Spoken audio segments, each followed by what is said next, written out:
প্রাচীন বিশ্বের সবচেয়ে বড় ইঞ্জিনিয়ারিং পাজল বা প্রকৌশলগত ধাঁধা নিয়ে আমাদের আজকের এই তথ্যভিত্তিক বিশ্লেষণে আপনাদের স্বাগত।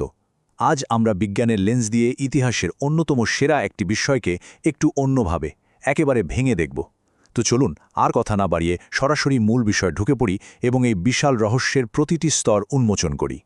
২২ থেকে ২৩ লক্ষ সংখ্যাটা একটু ভাবুন তো। পুরো গ্রেট পিরামিডটা দাঁড় করাতে ঠিক এই পরিমাণ আলাদা চুনাপাথর এবং গ্রানাইট ব্লকের প্রয়োজন হয়েছিল। এটা কিন্তু কোনো সাধারণ প্রজেক্ট ছিল না, বলতে গেলে মানব ইতিহাসের সবচেয়ে অ্যাম্বিশাস বা উচ্চাভিলাষী নির্মাণ কাজ ছিল এটি। আর ওজন প্রায় ৬০ লক্ষ টন। হ্যাঁ, ঠিকই শুনছেন, এই বিশাল কাঠামোর মোট ওজন ছিল এটাই।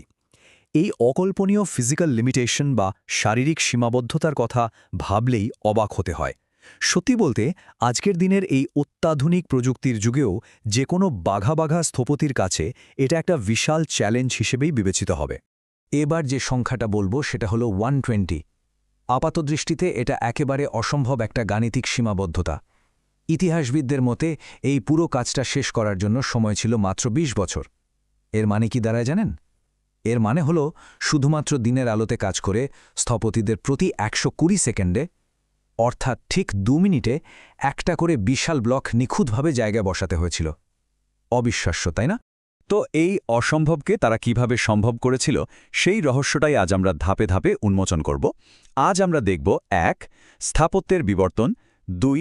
পিরামিডের আসল কারিগর কারা ছিলেন, ৩. কিভাবে এই পাথরের পাহাড় সরানো হলো, ৪. প্রকৌশল রহস্যের সমাধান এবং ৫. এর মহাজাগতিক ও গাণিতিক নিখুঁততা। শুরুতেই আসা যাক ১ নম্বর পয়েন্টে, স্থাপত্যের বিবর্তন। গিজার এই বিস্ময়কর কাঠামো কিন্তু কোনো জাদুর মতো রাতারাতি তৈরি হয়ে যায়নি, বরং এটা ছিল দীর্ঘদিনের ট্রায়াল অ্যান্ড এরর, অর্থাৎ অনেক পরীক্ষা নিরীক্ষা আর ভুল থেকে শেখার চূড়ান্ত ফসল। প্রাচীন মিশরীয় স্থাপত্যের এই বিবর্তনটা আসলে দারুণ ইন্টারেস্টিং। একেবারে শুরুতে ছিল সমতল আয়তক্ষেত্রাকার মাস্তাবা সমাধি। এরপর সাক্কারাতে তৈরি হলো জোজারের স্টেপ পিরামিড, যেখানে কাঠামোটাকে প্রথমবারের মতো ওপরের দিকে তোলার চেষ্টা করা হলো।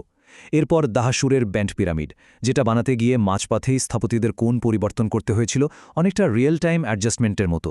আর এই ভুলগুলো থেকে শিক্ষা নিয়েই তৈরি হলো রেড পিরামিড, প্রথম মসৃণ দিকের পিরামিড। এই দশকের পর দশক ধরে চলা রিসার্চ আর ডেভেলপমেন্টের চূড়ান্ত রূপই হল গিজার এই নিখুঁত স্থাপত্য। এবার আমরা ২ নম্বর বিষয়ে যাব, পিরামিডের আসল কারিগর। এতক্ষণ তো পাথর নিয়ে কথা বললাম, এবার সেই মানুষদের নিয়ে কথা বলা যাক যারা এই অসাধ্য সাধন করেছিলেন। আর হ্যাঁ, শুরুতেই কিছু পুরনো মিথ বা ভ্রান্ত ধারণা ভেঙে ফেলা দরকার। যেমন ধরুন, গ্রেক ঐতিহাসিক হেরোডোটাস দাবি করেছিলেন যে ১ লক্ষ কৃতদাসকে দিয়ে জোর করে এই কাজ করানো হয়েছিল। কিন্তু আধুনিক প্রত্নতাত্ত্বিক যেমন ডক্টর মার্ক লেহেনার বা জাহি হাওয়াসের গবেষণা কিন্তু একদম অন্য কথা বলছে। বাস্তবে এখানে কাজ করেছিল ২০ থেকে ২৫,০০০ অত্যন্ত সুসংগঠিত পারিশ্রমিক পাওয়া শ্রমিক এবং স্বেচ্ছাসেবক, অর্থাৎ এটা কোনোভাবেই দাসপ্রথার নিদর্শন ছিল না। শ্রমিকদের দৈনন্দিন জীবন ঠিক কেমন ছিল সেটা এখন অনেক বেশি পরিষ্কার। খনিতে কাজ করা শ্রমিকদের প্রমাণ আর তাদের আবাসিক এলাকায় মাছ প্রক্রিয়াজাতকরণের অবশিষ্টাংশ থেকে একটা জিনিস স্পষ্ট: তারা বেশ ভালো খাবার দাবার পেতেন। তাদের জন্য গরুর উৎকৃষ্ট মাংস আর মাছের বিশাল যোগান ছিল। এরা আসলে বেশ সুগঠিত আর ব্যস্ত একটা পিরামিড ভিলেজে বা গ্রামে খুব ভালোভাবেই বসবাস করতেন। তবে এখানকার সবচেয়ে অবাক করা বিষয়টা হলো তাদের ম্যানেজমেন্ট বা পরিচালনা ব্যবস্থা। ফারাওয়ের সৎ ভাই আঙ্ক হাফ পুরো প্রজেক্টটা পরিচালনা করতেন।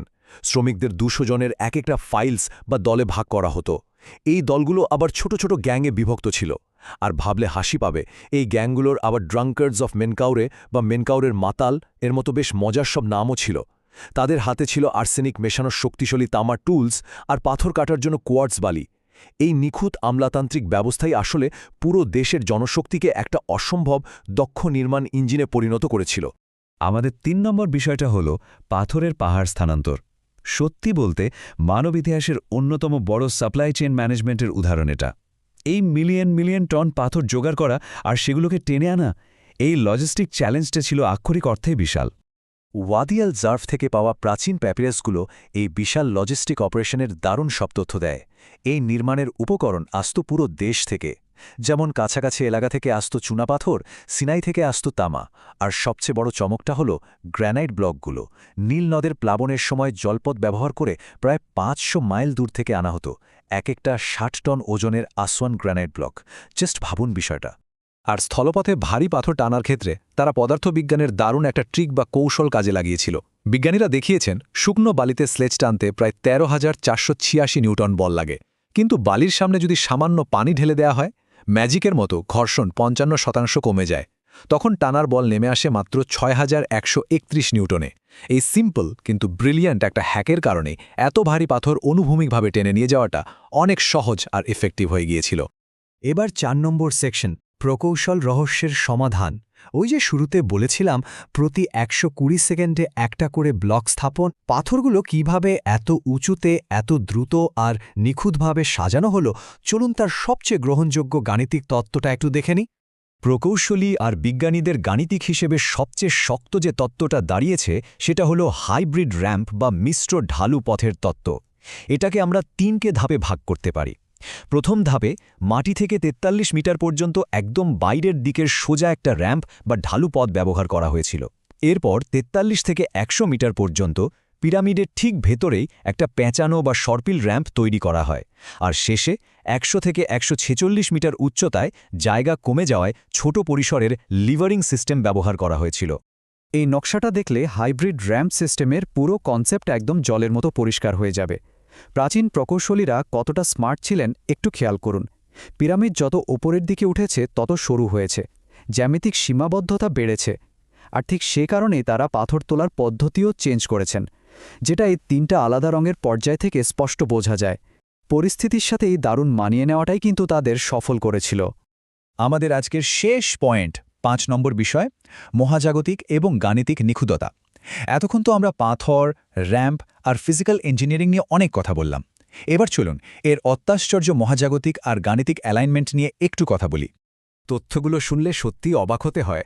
পিরামিডটা ট্রু নর্থ বা প্রকৃত উত্তরের মাত্র ৩.৪ আর্ক মিনিটের মধ্যে একেবারে নিখুঁতভাবে সারিবদ্ধ। স্থপতিরা আকাশে কোকাব আর মিজার এই দুটি নক্ষত্রের চলন একসাথে খেয়াল করে এই অবিশ্বাস্য সূক্ষ্মতা অর্জন করেছিলেন। শুধু তাই নয়, এটা পৃথিবীর অক্ষীয় অয়নচলন বা অ্যাকচুয়াল প্রিসেশনকেও যেন পাথরের বুকে লক করে দিয়েছে, যার ফলে এটা আনুমানিক ২৪৮০ খ্রিস্টপূর্বাব্দের একটা নিখুঁত টাইম স্ট্যাম্প বা কালানুক্রমিক অবস্থান স্বাধীনভাবে নিশ্চিত করে। মানে এটাকে মহাজাগতিক মেকানিক্স ট্র্যাক করার একটা বিশাল কোঅর্ডিনেট সিস্টেম বললেও ভুল হবে না। আর হ্যাঁ, গাণিতিক ধ্রুবকগুলোর রহস্যময় উপস্থিতির কথা তো না বললেই নয়। পিরামিডের ভিত্তির পরিধিকে এর উচ্চতার দ্বিগুণ দিয়ে ভাগ করলে ঠিক ২২/৭ পাওয়া যায়, যেটা হলো পাই বা পাই এর মান। আবার এর ভেতরের ক্রস সেকশন বা প্রস্থচ্ছেদ একটা কেপলার ত্রিভুজ তৈরি করে, যার মধ্যে লুকিয়ে আছে গোল্ডেন রেশিও বা ফাই। এই স্থাপত্য যেন পৃথিবীর গোলাকার জ্যামিতির সাথে রৈখিক বা লিনিয়ার সীমাবদ্ধতার এক অবিশ্বাস্য সংযোগ তৈরি করেছে, যা আজকের যুগের আধুনিক গণিতবিদদেরও রীতিমতো অবাক করে দেয়। তাহলে সবশেষে একটা খুব গভীর প্রশ্ন কিন্তু থেকেই যাচ্ছে। এই যে প্রাচীন স্থপতিরা, তারা কি সত্যি এই উচ্চতর বিমূর্ত জিওম্যাথমেটিক্স বা গাণিতিক জ্যামিতিগুলো পুরোপুরি বুঝতেন, নাকি এই নিখুঁততা ছিল কেবলই তাদের স্বজ্ঞাত বা ইনটুইটিভ নির্মাণ পদ্ধতির একটা স্বাভাবিক বাই প্রোডাক্ট? এই রহস্য হয়তো কোনোদিনও পুরোপুরি উন্মোচিত হবে না, তবে এই অসাধারণ মাস্টারপিসটি চিরকাল আমাদের ভাবিয়ে তুলবে আর নতুন কিছু শিখতে অনুপ্রাণিত করবে। আমাদের আজকের এই তথ্যভিত্তিক আয়োজনে সাথে থাকার জন্য অসংখ্য ধন্যবাদ।